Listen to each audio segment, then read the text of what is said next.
We want to see you all over on YouTube, so check us out at Backyard Gardens TV to watch our podcasts and other gardening videos. Now that we've gone all the way through the after the harvest, we've planned, we've harvested, we've preserved and cooked and consumed.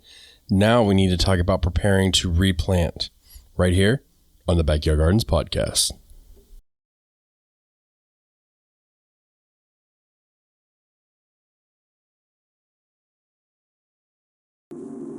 To have a good harvest, one must plant good seeds and must also use the right kind of fertilizer. The carrots have grown large and firm. How good they will taste. Welcome to the Backyard Gardens podcast, where we talk about all things gardening. We're your hosts, Ben in Batavia, and you can find me gardening in the country. And you'll find me gardening in the city. Get ready as we dig deep into this wonderful world of gardening, where we learn to grow and grow for change. All right, everybody. If you'd like to support the show, you know the deal. You can check out the link below for Patreon, where you get 2 extra episodes a month, and you can have input in the shows and participate in our community.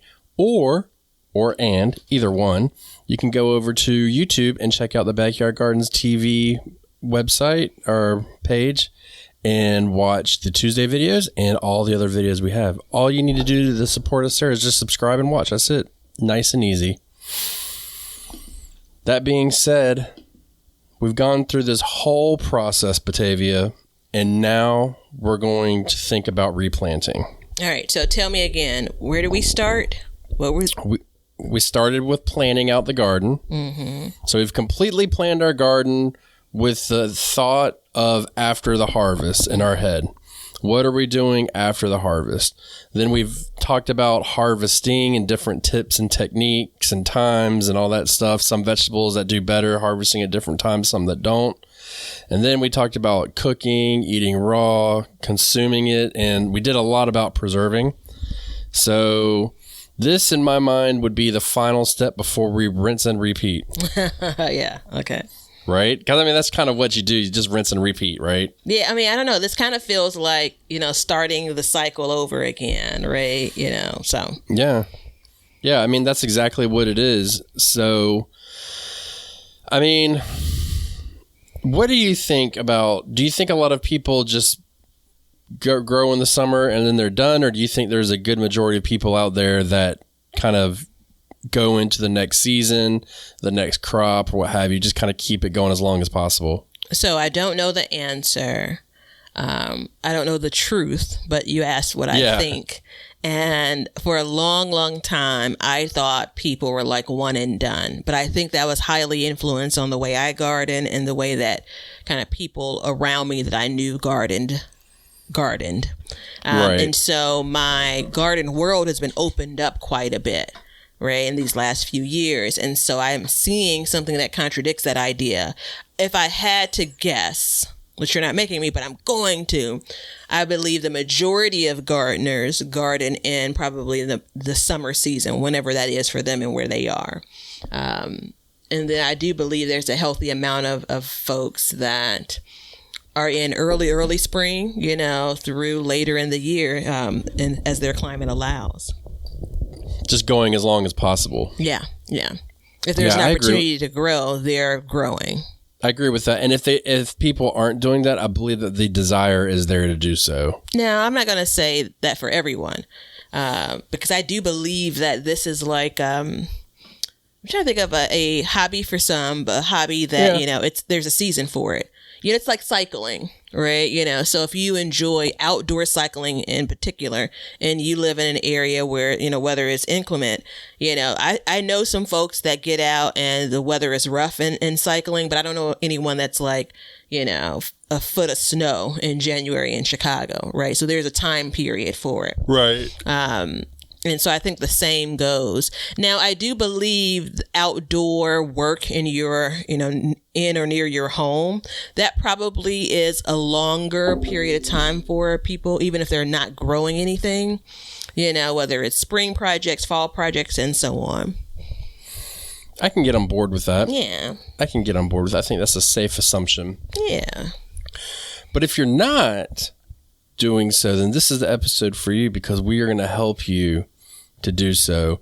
And if you are keeping the after the harvest mantra going on, this may help you to continue to plan elsewise. So, we talked a lot last week about tomatoes being, people leaving tomatoes on just to get those last 2 tomatoes of the season, and this is where we're going to kind of maybe stretch our minds a little bit and kind of possibly work towards defeating that thought and producing a lot more in a more effective manner, should we say, a realistic approach, because in the past I had been one of those, and I still do. I always leave a plan or two just to make sure, but I would go through, and then finally when we would get our cold snap and then they would go, then I'd be like, okay, well, let me go plant something else really quick. But that doesn't really work out for me. What are you counting? Tomatoes. Go ahead. I'm listening. So it never really worked out for me, because then it would just, once it starts to get cold or cool, then the ball just rolls downhill. And for some people, it's much faster than the others. For me, I can have a lot of rebound and bouncing. Yeah. So it's not as bad. But for you, for instance, once you get that first freeze.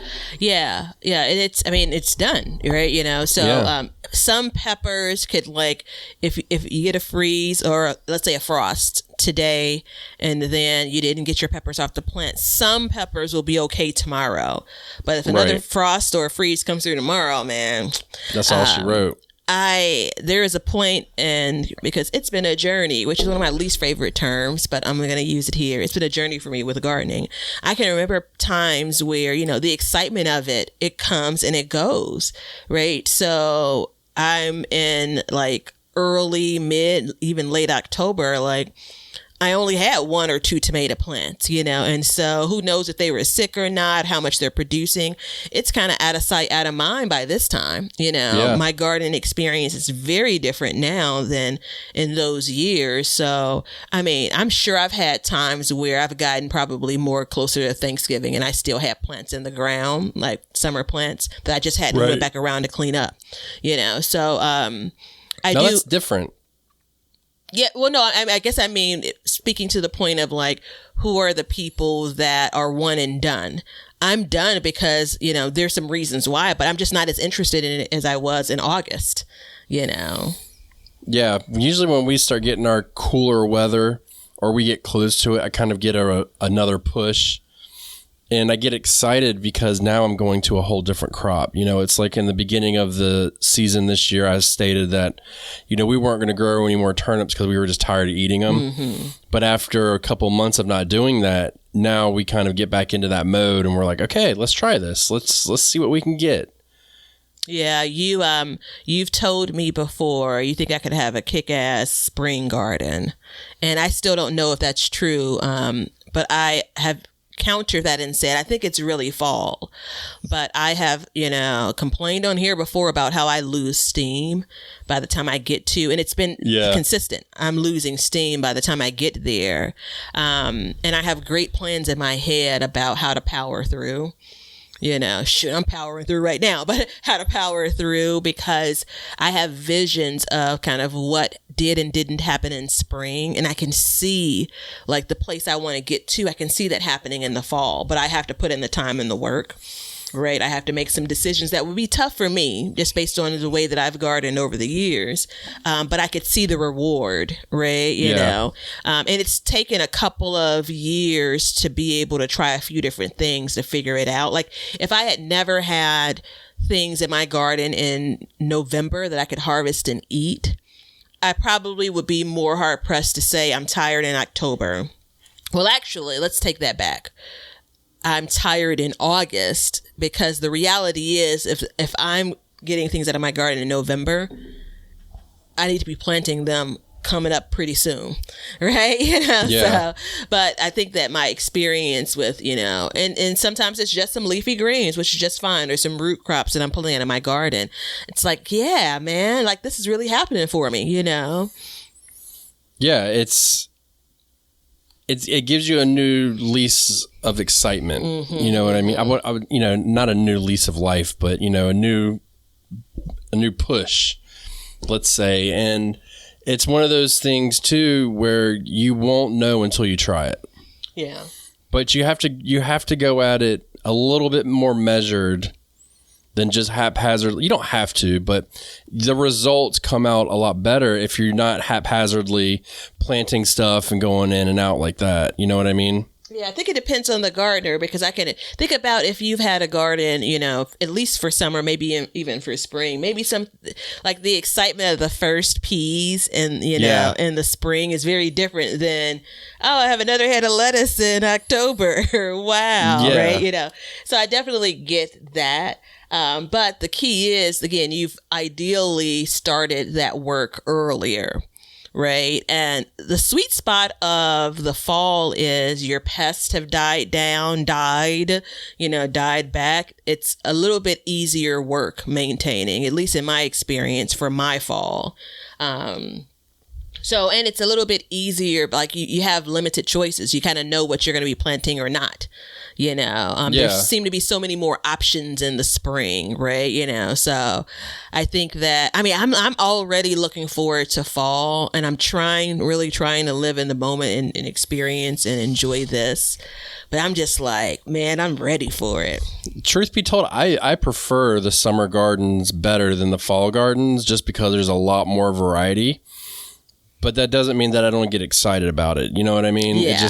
It's a little bit, it's like and then there's a little bit of like sadness that comes along too, because you know that at some point you're basically be done. I mean, you know, even though I'm in zone 8A and I can grow almost all year round, there's going to be a period in the winter for about a month where I don't even need to walk out into my garden. As long as it's getting watered, that's all I care about. You know, otherwise it's just barely looking to see for pests and stuff like that, because the cold is set in.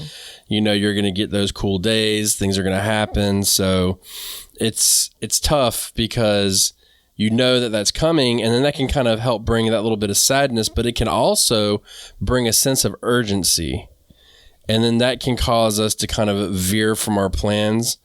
So in this episode, we're going to talk about, you know, at the time of your when you harvest, what's the next thought that needs to go through your head, and what's the next action that you need to take, because there are a certain amount of steps to take and a thought process that you know, I use that really works, and Batavia uses that works for her, and she's still working out. Everybody, I mean, look, it's not been quite 3 years. We're coming up on it, so you know, she's hammering it out, but she's been very successful from what I've seen. And I can see the change over the years in your garden as well, of how you're approaching it. So, you know, thinking these ways is going to help us moving forward. So I'm so glad we're going to the break, because you hit the button, man. My eyes are welling up. Yeah. I'm so glad you've seen me. It's so good to be seen. Yeah. So let's take this break, and then we're going to come back, and we are going to really unhash this. Hey everybody, thanks for checking out the Backyard Gardens podcast. If you like what we're doing and you want to continue to support the podcast, head over to our Patreon page to sign up. You can also make a one-time donation using PayPal. Both of these links are in the description. With your support, we can continue growing and helping others in their gardens. See ya! We want everybody to have a garden, and we're going to give you a chance to win free seeds every month. Head over to backyardgardenstv.com and enter your email address to be entered in all of our giveaways. Good luck. Do I need to just ramble for a minute so you can get over it? I think so. Okay. I'll do that. Everybody hold your horses. Here we go. No, seriously. So, well, let me share. So, and this is because we're doing garden updates in a different way now, so I don't have that form of therapy. So let me share this quickly. I am tired. Our garden updates are going on Patreon, by the way. Exactly. So it's you won't get a chance to work through this with me, right? Unless you're over there. So I'm going to give you a taste of, like, you know, classic Batavia when it comes to midsummer. I'm tired, right? You know, I know all of this work is worth it, but it's a long road. And I am so blessed to have a space both in my backyard with my direct neighbors, and then in the front yard with a lot of strangers and then some neighbors, to, you know, to chat up people, to have an opportunity for people to be, you know, surprised and enjoy what I do, right? But there's so many times that you're alone in the garden, right? And you and I talk so often. We talk about so many different things beyond gardening, but so many different things specific to gardening. And no matter what you see, how many pictures, how many videos, how many comments, how many people that are like, you know, running into another car trying to pull over, you know, to talk about your garden, no matter how much, there are the moments that, like right before this break, where you're reminded, like, not only what you're doing is working, you can actually see someone else is seeing the growth in it. So a passerby can just see, oh, wait, there are no sunflowers this year, right? You know, I'm like, yeah, they're coming, you know, but someone that knows you more intimately and knows your garden more intimately can see like the vision that you've set forth. Maybe not exactly the vision, but the vision you set forth creates change in your space, right? And that's noticed. So that's why I appreciate you mentioning that. And that's the reason why it hit me all in the softies. Yeah. There you go. So I need to, all right. Okay, I'm good now. Clear it up. So we've started most of these conversations, if not all of them, with tomatoes. So I don't want to break the trend. Yeah.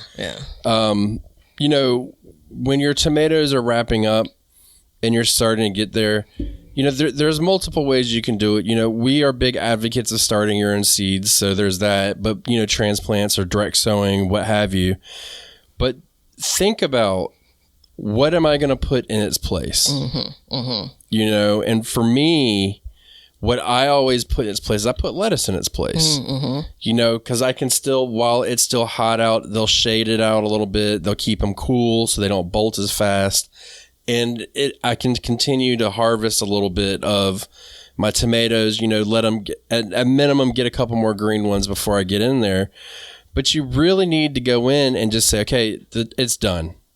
This is done. You know, it's September now. The days are running lower. We're getting less and less light. There's less time. It's getting cooler. These plants are done.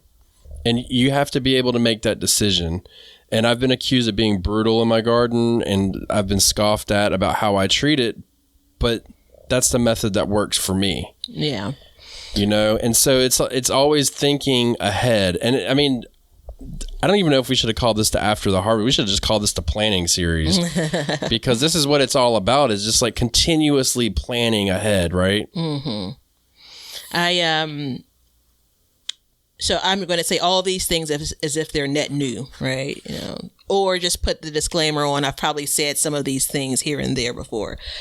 So the tomatoes, one of the things I've learned as a part of, you know, being in my garden and growing, I didn't realize early on when I would grow tomatoes, however many plants, 1 or 2 or 3 or whatever have you, I didn't realize that I didn't understand like the way that the plant grew, right? The way the fruit set, the way the fruit, like I didn't pay close attention to how much time from the flower to the point of I have like an actual formed tomato to the point of actually it's ripening.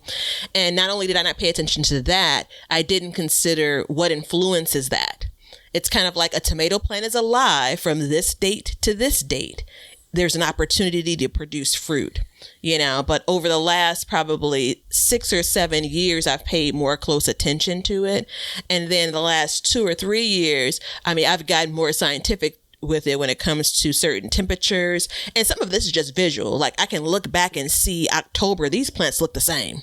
The whole month of October, they look the same, right? You know, so that's a whole 30-day period that I'm holding on to before my average first frost, which is the end of October. I think I saw a new map that said something like November 1st. But anyway, it's really important because although we talk about expecting frost and there's some tender things that will be impacted by it, it doesn't mean that things are going to grow at the same speed, if you will, right? You know, there isn't that same quantity. I'm going to actually walk that thing back to September.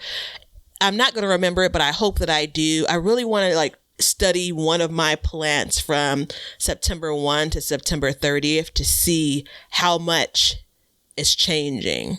Because my plan is to pull some things out in September, but I may leave at least one there to see how much it really changes. Because who knows if it's worth my while to have plants, tomatoes as an example, in my garden at all in September, other than the idea of if I get it all off the plant right now, then it's a lot of work to deal with. But I just don't know if there are many more gains. And that's in addition to how many more do you want or need? Well, that's the thing too. And, last year, for instance, I had these amazing indeterminate tomatoes that just got huge. Mm-hmm. And the bed that they were in typically gets a couple hours less sunlight than my other beds. And I noticed come about September that they really weren't producing anything. It was just green foliage. Mm-hmm, mm-hmm. And then, I would start getting a couple tomatoes here and there, but nothing major. So I went through and I actually removed my tomatoes early last year.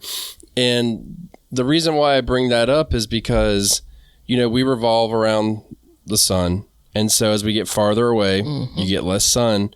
But I noticed that because after about 2 weeks of it just sitting there and there was no new flowers, there was, and if there was very few and far between. Mm-hmm. I mean, at this point, what am I growing? You know what I mean? I'm not really growing a tomato. I'm growing like tomato foliage. And there's still opportunity for that plant to get some disease, right? Well, and that's the other thing too, is then it's starting to get disease and it's setting in. Mm-hmm. So I pulled it early, but what I did beforehand is, like I said, I planted my lettuce and I planted turnips underneath it to give it some time while I still waited, because it's not going to hurt anything. You know what I mean? Like logistically, did you just cut the plant or did you actually pull it out of the ground? Because when you say I cut the plant, I always cut. Yeah. I always leave the roots in. Yeah. If they're not damaged or anything or diseased, I always leave the roots in because they'll break down over time. Yeah, and mine are not. It's not that way. So I always pull mine, and it's basically I like the aesthetic of the clean slate as well. And the reason why I ask is that doesn't work if you already have planted something near it. You're likely going to pull up whatever that seed is or that seedling is. I was trying to look back, and I think the reason why this is one of my favorites as far as this series goes is I have been, as you again mentioned earlier on, you can see some of the progress, and that can mean any number of things. You can see the change in my garden. So I was looking back to see, I pulled a couple of tomato plants pretty early, one because it was sick and another because again, it was basically done. Right. And the key though is, and I'm glad I did that last year because I don't have to worry about I need to see what it feels like to do it. Right. But I didn't plant anything in its place, which is exactly where we are when it comes to this episode, right? Yeah. So the only thing I gained there was, again, I didn't make any other plants sick because that plant was pulled out, right? But I also got that work from a maintenance perspective off my plate, So again, a single plant has been pulled, and don't get me wrong, the time adds up. But the best use of that time would have been to drop something else in. And if I was pulling that plant sometime in September, let's call it, I could have direct sowed some seeds, but that's the struggle I have. I haven't come up with a plan. And so now I'm kind of like, oh, what do I do? What do I do? And I started to procrastinate. Yeah. And then it's October 15th, Well, you got to start thinking too, is like, okay, what's the next thing I can grow? Mm-hmm. Is there another warm weather crop that I can sneak in real quick and get a quick harvest off of? Do I need to transition completely over to my cool weather crops? Do I need to, in all honesty, just let it rest and not do anything, because there's always that method as well, which, a lot of people can say, oh, well, I let it rest because it needed to. And when in reality, it didn't need to rest. But it's an excuse not to plant something. And that's okay. If that's your MO, that's okay. But there is that. So like this year, the 2 beds that I planted heavily last winter, I'm going to let rest this year. And I'm actually thinking about doing my entire winter garden in my wild garden. I'm thinking about doing. I'm not totally sold on it, but it gets most of the sunlight in the wintertime. So I feel like if I amend the beds correctly, then I may be able to do that, because that's also something that we need to think about too at this time is, okay, I'm going to replant, but I've used the soil, I've drained it, I need to replenish it. I need to amend the beds. I need to put compost in. I need to fertilize it, whatever. Those are the things that we need to be thinking about too, because while you're waiting for something to finish, you can already start that process. Yeah. You don't have to wait until you pull it up. And you should be able to start it, because if you're doing things correctly, you should be able to get in around a lot of these plants and work around them without really messing with the plant too much. They should be trimmed from the bottom up, stuff like that. Yeah, I'm looking at an example here. I found it. I can't tell exactly when, but by September the 7th, I'm looking at a space in my garden in the cage, maybe where I had pulled a tomato plant. And interestingly enough, that same week, so the very first week of September, I planted out mustards. It was in a different space. I planted out spinach, and I direct sowed spinach seeds, mustard seeds, as well as radishes, right? Again, not in this space, but that already gives, and all of those did well last year. So from September, call it September 5th, right? All of those produced food that I was able to harvest and consume that same year. And now I have a great example of types of things that can be grown. The year before, I planted out transplants of lettuce September the 11th.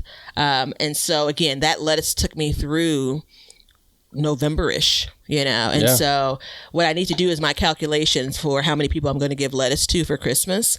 That'll determine how much I'm going to how much I'm going to be planting this fall. But now looking back at your full garden. So take a step back, from just the tomato plant, and look at your full garden and what you have in that space in your kind of August time frame, if we kind of talk about where we are right now. And the question becomes, or maybe we're closer to September, I'm not quite sure. And the question becomes, what things do you plan on harvesting when? And then what's the replant strategy for those spaces? Yeah. Right. So, like, for instance, this year, I did not plant my carrots very heavily in the spring, because I noticed that I had a couple holdovers from the fall, and they were just beautiful. The ones that I pulled up were just beautiful. So I was like, okay, maybe fall is a better time for me to sow my carrots and really get a jump start in the season. So I'm growing soybeans, and when they are harvestable, depending on when they come up, this is my first year doing that. We talked about that last episode a little bit. I'm either going to, and I'm a little bit of a predicament. So I ran out of seeds because I sowed all of them. So I need to save a couple seeds, and I'm going to try and just save them off the plant and then replant them and try and get another harvest, and then go back behind, amend those beds, and then plant the carrots right there in that spot afterwards. And then they can sit there throughout the winter and grow. Now that's me because of the way I can grow. Yeah. You know what I mean? But that's my plan. Like, I've thought about that, because I'm like, okay, when these things start to grow, I can grow them and they can be ready for me early spring, and I can start harvesting a lot earlier, because for me in the spring, there can be almost 2 months where I'm not really harvesting much out of my garden. It's just growing. And so I need to figure out a way, and this is part of my strategy, is figuring out a way to plant some harvesting sooner and not having this big gap in between, right? Yeah, the big decision for me, kind of along these kind of replanting lines, is where do I want my primary space to be for the fall heading into winter garden? And I'm talking about, I'm going as far as using things like I have covers prepared, right, like row covers prepared. And so these are going to be cool weather crops I'm talking about, right? And so I have two spaces.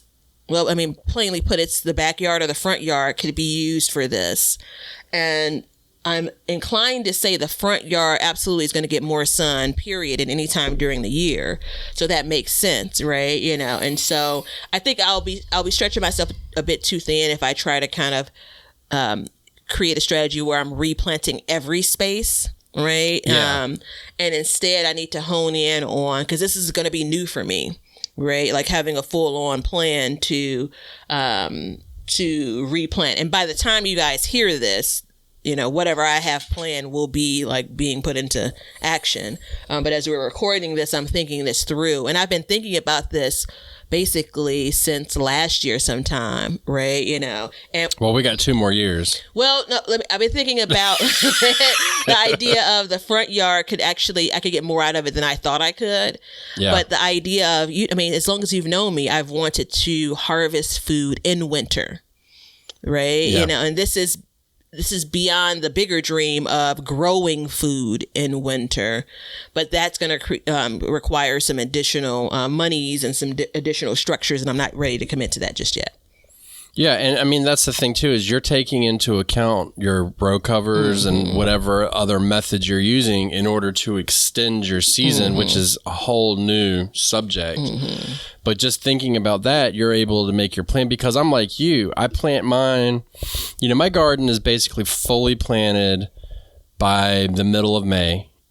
And then by the middle of June, I'm probably replanting some things maybe. And then at that point, I've already thought to myself, okay, this is what's going to go here next. This is what I want to grow. This is what I was successful at. And I found, I'm going to tie in everything right here. I found other uses for it. So, for example, our cabbage. We found that we make sauerkraut and we can it. And then, so now I know, okay, let me grow a bumper crop of cabbage so I can have enough sauerkraut to last me. And I want to eat it fresh, and I want to eat it in salad. So now I have multiple ways to do it. So I'm already thinking, when this comes up, the first things I need to do is I need to figure out what crops need to go in and have the most time. So, for instance, I've stated on the last episode, and I hope you guys can congratulate me just somewhat, that I was able to harvest miniature Brussels sprouts last year. So that rejuvenated me into thinking, okay, let me get them in a little bit earlier. Let me get them in a little bit earlier. And so each year it's going to be a little bit more. And as we speak right now, I'm like, okay, I need to hang this up, and then I need to go start my seeds because I'm still on my path of not buying any seedlings. But I need to do that. And so I'm looking at my garden thinking, okay, where is this Brussels sprout going to go? Where is the spot for it, right? So, spoiler alert, I have garlic that is just about ready to be harvested. That may be a very good place for it because in the summertime it'll be shady. So it'll be cooler, and then I can get them in. I have like 3, 4, 5, 6, 7, 8 square feet. So I can fit 8 plants in there roughly, 6 plants, and fit them in there and have them growing. And then I can look at my other garden. And so in the fall, I'm a little bit more scatterbrained about it, because at this point you are kind of plugging and playing a little bit. You're like, okay, here's a gap here. What can I put here? What's available? I have a time constraint. Cabbages take a longer time. I've stated on the show before that my cabbages will grow, and then winter will come, and then they will stop and they will just sit, and then they'll start growing again. So maybe I want to try and beat that and say, okay, I want to get a harvest before they stop growing, and then have some that are still kind of holding their space for the spring. So I'm thinking ahead at this point and trying to figure out, where are these things going to go? Yeah. And that's really it's a challenge. And speaking of the difference in our climate, remember earlier this year I had talked about, oh my gosh, spring came, and a cabbage transplant that I put into the garden last fall, guess what? It's producing new leaves. That thing bolted like, some track star. So I thought it would produce an actual head of cabbage, but when you kind of think about the way that vegetable plant works, it's biennial as well. Here we are. So that's fine, but I think that that's just a good example of kind of our different climates. I don't I don't want to miss the opportunity to talk about, and like you said, maybe there's some quick producing summer crops, but there could be some quick producing, even cool weather crops. I did a lot of, which, I think it's just the cutest thing. It's the mesclun mix. So basically it's one of those mixed green salads, I hate mesclun. Yeah, I know. I did too until I was successful growing it, and that changed my mind. And so I put them into, I had some annual flowers that died out in the railing planters. Those are pretty small. Yeah. And so they had died out, and, in my goal of having kind of a clear space as the season wraps up, I pulled the flowers out because, again, they were out unsightly as well. And then I said, you know what? I'm going to put some more soil in here and drop some seeds in under 30 days, right? So I started at the beginning of September. And it's not going to feed, an army or anything, but depending on how much you plant of it, I guess. But that's an example of something that, again, there was something planted there. I replanted something else, and it produced something quickly that I was able to enjoy, something different that I had not enjoyed in quite some time for my garden. It was probably the first lettuce that I had, if not the only lettuce, last fall. I did a terrible job at coming back in around with kind of my my cool weather plants at the end of the year. Yeah, I was fortunate enough to find some kale transplants, which really did me well. And I still had some other things growing, but that's again why this conversation is so important. It gives me an opportunity, and I hope others start thinking about, there's so many possibilities, which 5, 6, 7 years ago, I didn't realize there were as many possibilities when it comes to the end of whatever your normal garden season is.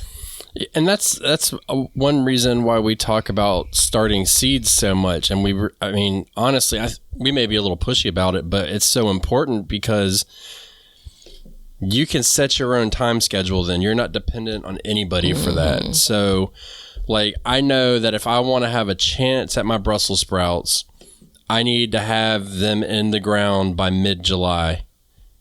I can't buy those in mid-July anywhere. Mm-hmm. So I'm already at a deficit because of that. I'm already hindered by what's offered to me. Yeah. So, and it's the same with the lettuce. I can, I've never grown a full bed of lettuce, and I'm thinking this year I may actually just do that. And where it's you start lettuce, I start 2 6-packs. I wait 2 weeks and I start 2 more 6-packs, and then I wait 2 weeks and I start 2 more, and I just keep doing that and keep rinsing and repeating and getting it out there and keep planting it. And then you're going to have lettuce throughout, your growing season of whenever you can harvest it at different stages.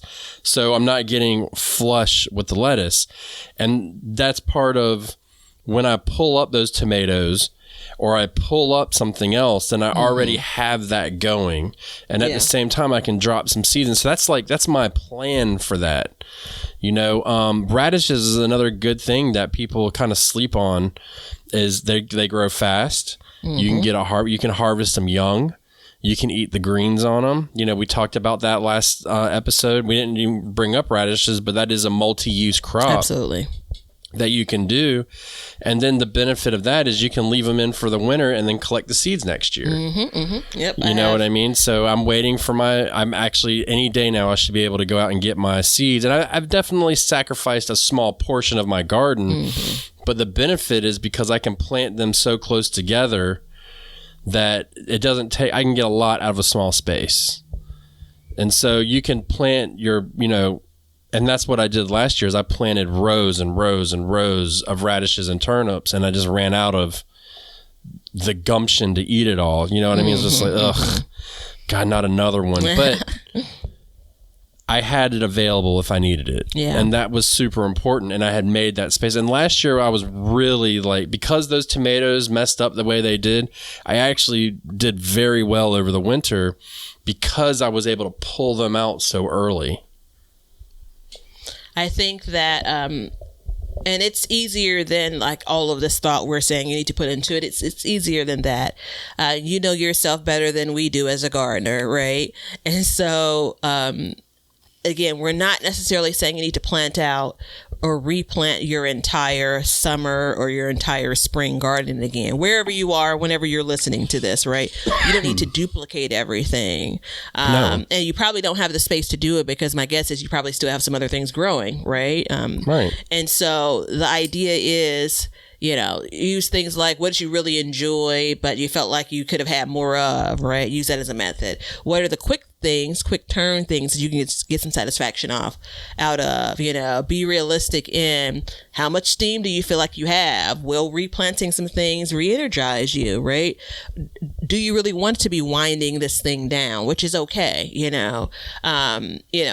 X number of years ago, I probably would have, if I would have thought to do it, I probably would have just been satisfied with putting some more lettuce in, and it'd be great because I'd have those final tomatoes that I pulled off the plant on October 29th, that are still ripening, right? I'd have some lettuce from my garden to enjoy that with, so I think those are the things that we need to consider when we talk about kind of replanting. The one thing that I'm still trying to figure out if really works in my climate, I feel like it has to, I just haven't gotten the timing right, is fall peas, like sweet peas. Join the club. So the packaging, I think it says something like August, September, like resow the seeds. And I've tried it like 2 or 3 years, at least 2 years, and a big old flop. Now it could be the gardener because, I can kind of think about where I'm replanting them. Something's pulled out of my garden and maybe it's not the sunniest spot. Maybe the other plants that are still around it, we're shading it out. But I'd love to be able to have some sweet peas in the fall. That's the thing that I was actually going to bring that up because I have some tomatoes growing on my cattle panel trellis. And they're not doing like I thought they would. I don't know what's going on. But I was thinking too, is like what can go there? Like what goes next as trellising? And in the wintertime, it's kind of obvious. It's like, okay, let's do peas.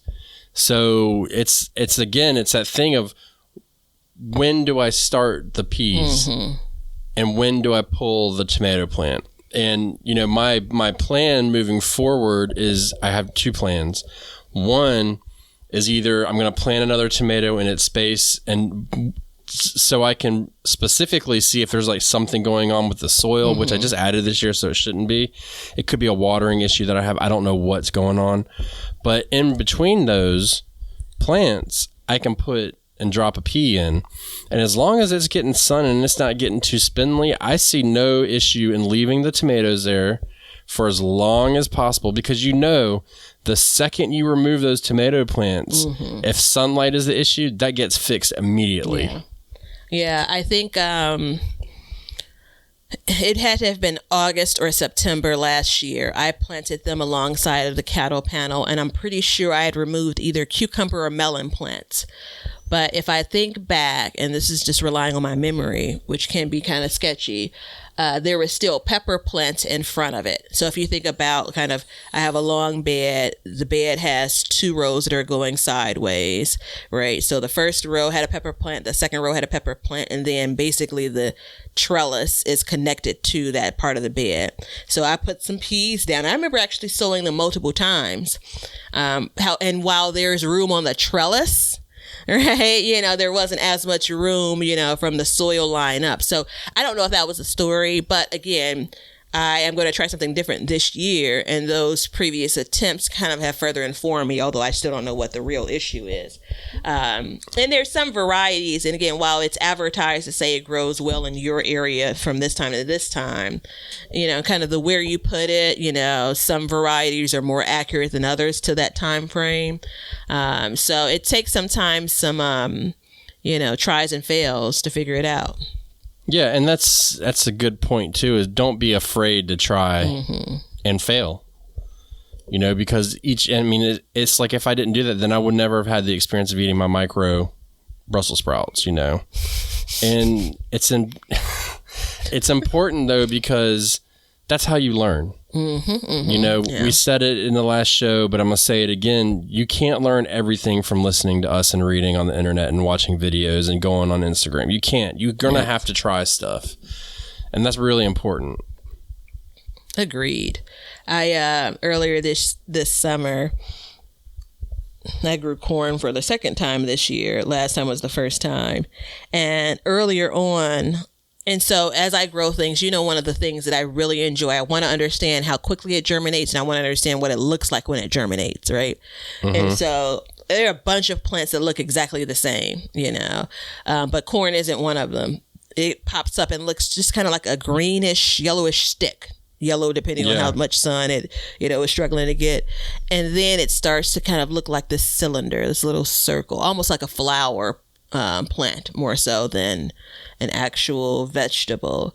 And so I was searching the interweb, like, what does it look like when it germinates? Right? Like, I'm trying to prepare myself for what to expect. And it was, the pickings were slim when it came to people that shared it. So I ended up doing a short video where at least it's someplace on the interweb you may be able to search and come across my video. But when I think about, you're planting this thing and you're back to your garden walks, if you stop them, you kind of have to be paying attention because your window of time is shorter now, right? So you want to make sure that you're sowing seeds if that's what you're doing, and perhaps resowing, right? You don't have that many more at bats if we were at the end of the season, Right.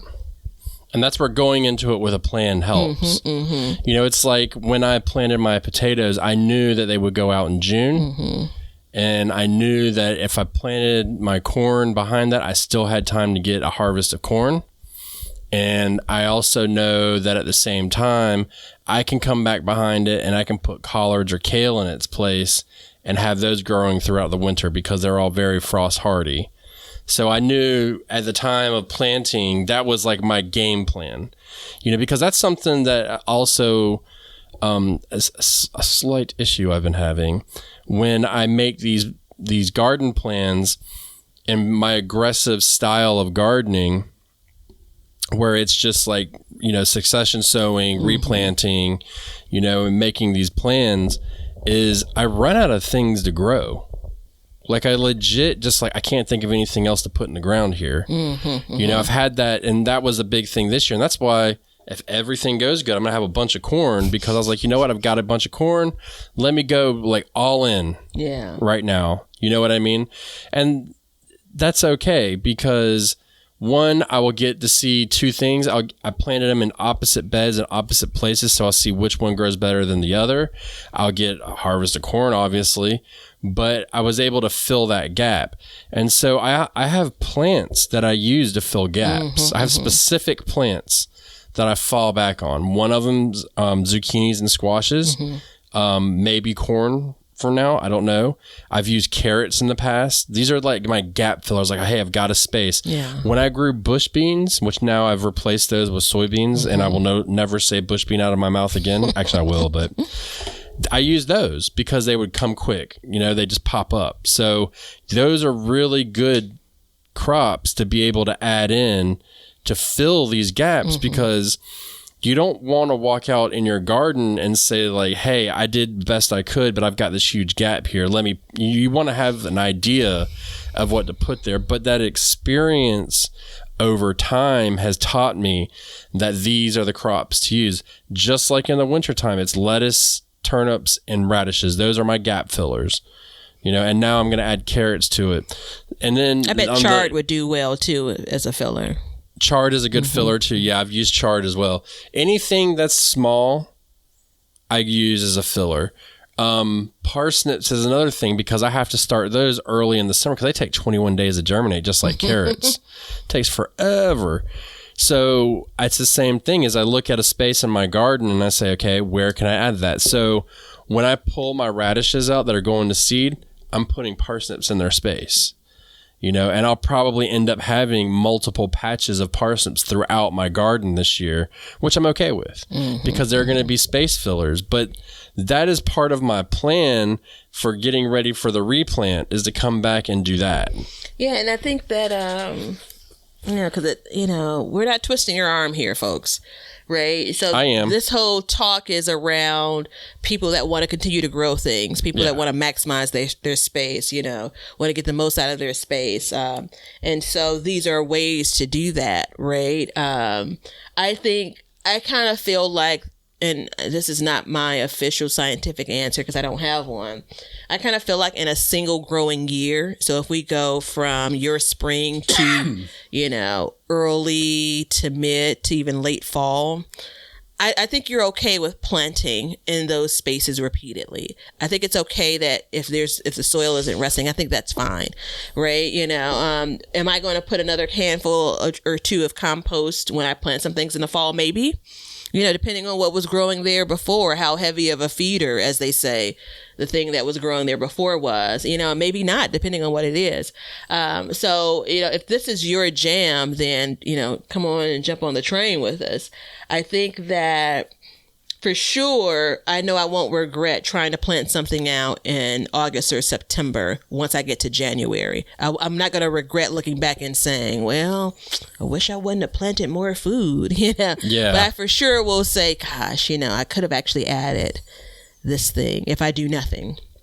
Well, and that's the thing too is, I am adding compost to all of my beds after I pull something up, no matter what. Mm-hmm. Even if I'm not going to replant, I'm always putting compost back in, and then I'm always going to mulch for the winter as well.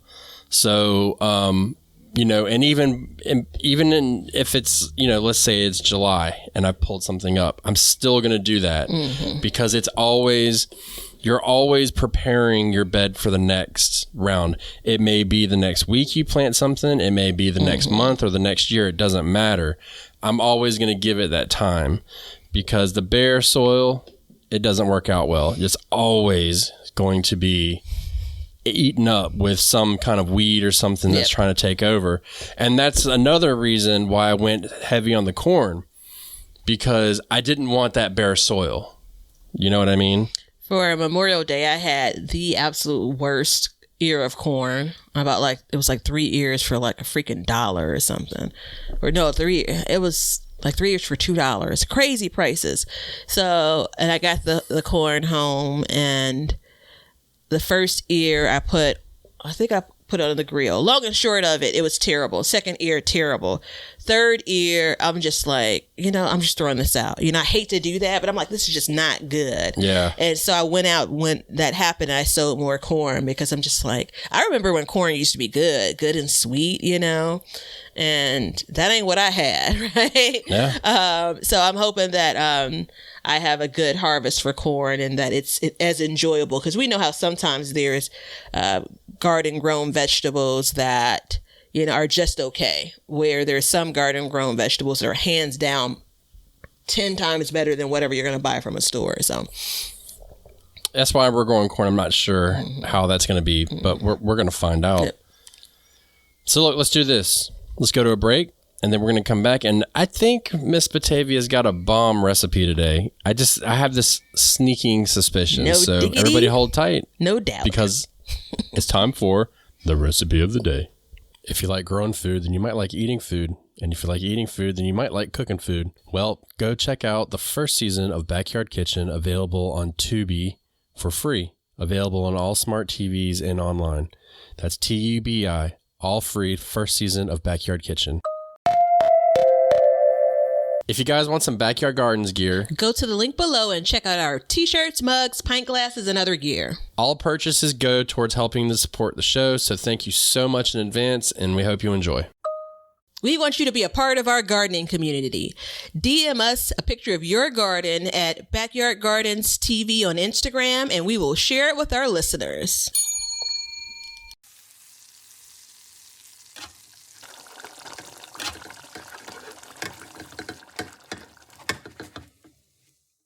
Okay, so I had to check to see.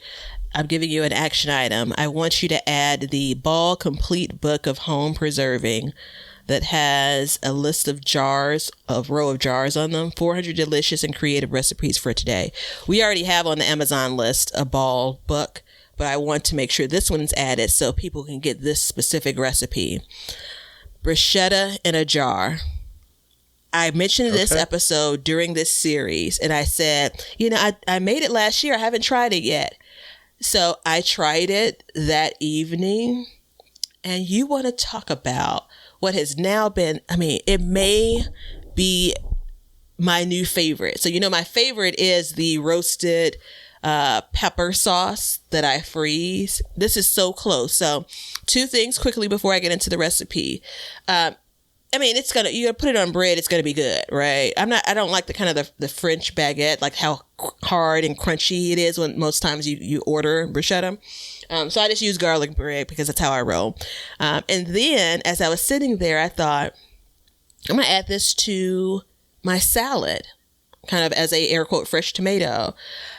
I started calculating how many jars I would need to get me through the winter so I wouldn't have to buy tomatoes, right? So I don't know how that's going to work out, but all right. So the only thing that's not necessarily classic is, and maybe this does go into the regular one, the ingredients are garlic, dry white wine vinegar is, I'm not sure if that's the classic ingredient, but definitely don't skip it.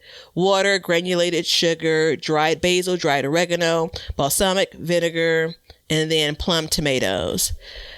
So again, it's in the Ball canning book. This is absolutely something that I'm going to say I water bath can, which the recipe calls for. I'm not going to go through the instructions on how to water bath can. If you're not familiar with it, there are plenty of opportunities online and even on Backyard Garden TV on Instagram where we walk through that. So you're going to have 5 cloves of garlic. You're going to get a saucepan. You're going to, in that saucepan, combine the finely chopped garlic. You're going to combine the 1 cup of white wine.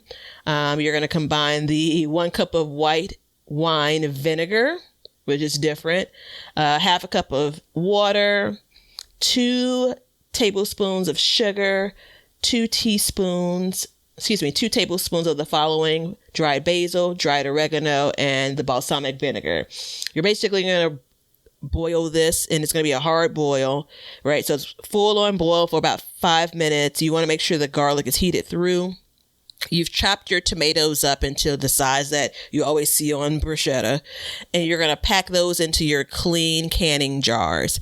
This recipe is made for 8-ounce jars, and this measurement should give you about... Which one is that? Is that the jam jar? That's that's not the itty bitty one. Yeah, that's the one with the cross pattern on it. Yeah, and stuff. Exactly. Yeah. Yeah. So it's going to be the second smallest container or jar that you have in the canning series. So you're going to pack your tomatoes in pretty tightly. All I'll say regarding the canning piece is you add your liquid in that we basically boiled on the stove and the saucepan, and you want to make room for a 1/2 inch space for head space.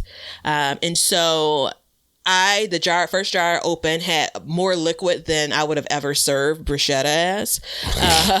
But again, I spooned out all of the goodies and put it on my bread. But don't throw that liquid away, because that's what I also added to my salad, a regular kind of garden salad. And I also added just a pinch more of olive oil to just move some things around in the salad. I'm just trying to tell you, I also added some Parmesan cheese when I served it, so bruschetta in a jar. I know this is as long as all of my other recipes, but that set of measurements, and it was 9 cups of chopped plum tomatoes is what the recipe called for. It's supposed to make about 7-8-ounce jars. I don't remember how many I made, but I was like, I need to organize my canned stuff because I need to know how many more of these I have. The only regret I had was not trying it sooner, but then I'm like, you know what? Make lemonade out of lemons. I now can basically sketch this out where I can eat it maybe once a month, a couple of times a month, and I'll get right back to the point of I have tomatoes in my garden by now. Highly recommended. I almost called you yesterday. Do you remember which version of the book it's in? Yeah, right here. Is it the first one? I don't know. I told you that you added an assignment. I'll give you the name of it and the link that I bought it under, and you can add it to You can find it in the Amazon link below, which will give us a portion of the proceeds at no extra cost to you. Mm-hmm. So in the canning section that we have broken down, if it's that good, I'm gonna have to give it a shot then, because bruschetta is special. That good for a tomato lover. So I love bruschetta. Yeah. Okay. Well, there it is. And I did add some more seasonings to it once. I don't remember how light or I would literally stopped, had bread in my hand, was looking for the book to try to figure out where in the hell I got the recipe from. It's a game changer, man, for me. There it is. And it's another way to use your tomatoes. Absolutely it is. Going back to the last episode. Absolutely it is. So, I mean, you can see this is how we run our gardens.